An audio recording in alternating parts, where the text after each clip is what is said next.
At 11 p.m. in the quiet town of Everwood, a single mother named Alice is dozing on the platform as the last train of the night arrives.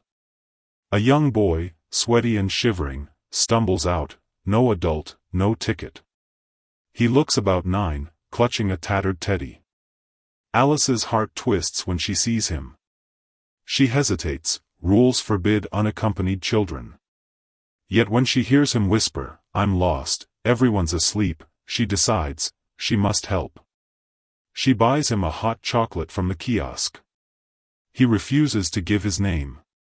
The lights flicker. An announcement: all unaccompanied minors must be reported to station master. Alice knows they risk being separated. She quietly leads him to her car in the station lot. Sirens wail in the distance, someone searching. Alice drives the boy, he's silent, tense. She tries gentle questions. He says he escaped. From what? He widens his eyes, unwilling to say.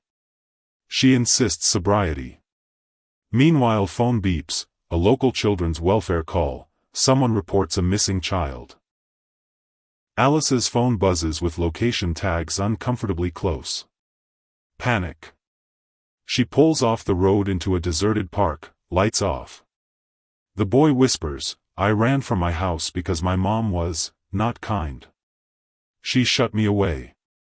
Alice's heart pounds as distant dog barks echo. She feels caught between protecting him and breaking the law. She makes a choice: she will calmly find the right authorities, only after she ensures he's safe. Alice parks near a 24/7 diner. They go in. The boy looks at the jukebox, tears in his eyes. She buys a sandwich and sits. She says, "You did right coming here. But I want to make sure you're safe, not hidden forever." The boy nods but still doesn't share identity. A waitress overhears and asks compassionately if everything is okay. Alice explains briefly.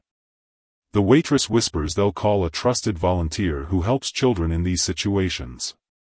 That volunteer arrives quickly, a gentle advocate, Miss Carter, who listens patiently. Miss Carter takes them to her vehicle. On the way, she reassures the boy. The boy names himself Ethan. He finally says his mom locked him in his upstairs room when he misbehaved, withholding food and light. He escaped at midnight. Alice and Miss Carter stay quiet but compassionate. Ethan breaks, "I thought I was bad, but you didn't lock me away." Tears fall. Alice gently takes his teddy and smooths its fur. Miss Carter says she'll contact child services and a gentle foster family overnight. Ethan looks relieved but scared. They stop at a police booth to report. The officer listens. They mention a missing child call earlier. As she confirms details, the name given by the reporter matches Ethan. But the address doesn't match the child services registry. Confusion: the mother's name is Marla Gray, but no such child exists. Alice, Miss Carter, and Ethan exchange glances. The officer says, "This may be a hoax or someone trying to trap a runaway." Alice's blood runs cold. Could someone have deliberately called in false missing report to lure Ethan? But why? Back at the diner, they wait. Alice uses her phone to look up Marla Gray Everwood in local archives. She finds no record. Strange. She then realizes, maybe the reporter was Ethan himself calling from his mother's phone to mislead. But the tone was authoritative, not like a frightened child. Then the waitress shows up with coffee and says, that volunteer agency had a similar case years ago, a boy who escaped a cruel foster home. The foster mother called authorities to try to trap him. She was arrested. She was called Marla Gray. Alice's eyes widen. The story matches. The foster home, a woman named Marla Gray had abused a child named Ethan. The child ran away.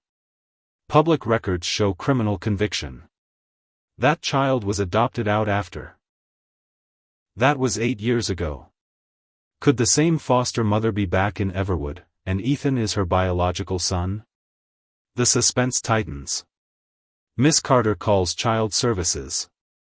They confirm Marla Gray is on a banned list, but she cannot adopt. However, they do not have any current custody of an Ethan.